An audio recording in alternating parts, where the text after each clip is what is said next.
La la la la la la la la la la la la. La la la la la la la la la la la la.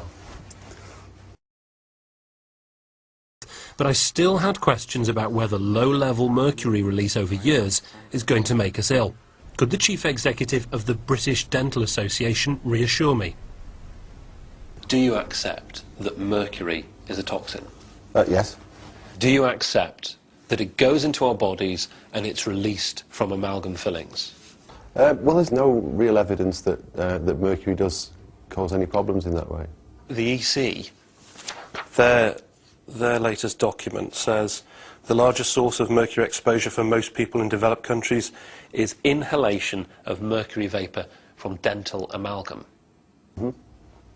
But you're saying it can't get into the body? Well, it says exposure to mercury vapour. And mercury vapour, whilst you're having fillings done, obviously there is mercury vapour around.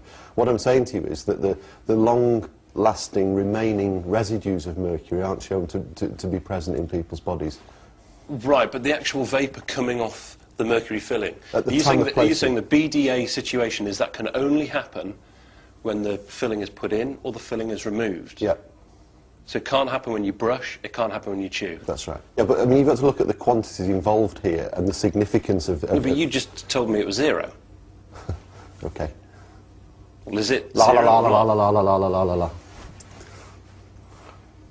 Is it zero or not? No, I'm not going to do this. If you're going to try and trap me, I'm not doing it. I'm not trapping you. You told me that there was no... No. You told me that there was no mercury vapour released from an amalgam filling. No, I'm not doing this. You're not doing what? Answering the questions that we told you we were going to ask you? No, you didn't tell me you were going to do it that way. Do what? What way? I told you it was going to be about amalgam fillings. Yeah. That's what we're talking about. We're talking about the safety of amalgam fillings. And your answer is? No, I'll answer you serious questions if you're going to ask me... That is a serious question. No, all right, okay. Okay, the question is... I was finding it hard to see why two important officials seem to want to play down the generally accepted fact that we get a constant low dose of mercury from our fillings. Surely that's the first step to understanding whether or not dental amalgam may cause harm. After some discussion, the chief executive of the BDA agreed to have another go at the question. Do you accept that mercury vapour is given off from your fillings? Yes, in very, very small quantities. Okay. Do you think that's harmful? None of the studies that we've seen have shown any connection at all with any of the very, very tiny amounts of mercury vapour that come from amalgam fillings on any systemic conditions. Mainstream dentists point to two major international studies looking at 500 children, which they say gave amalgam a clean bill of health.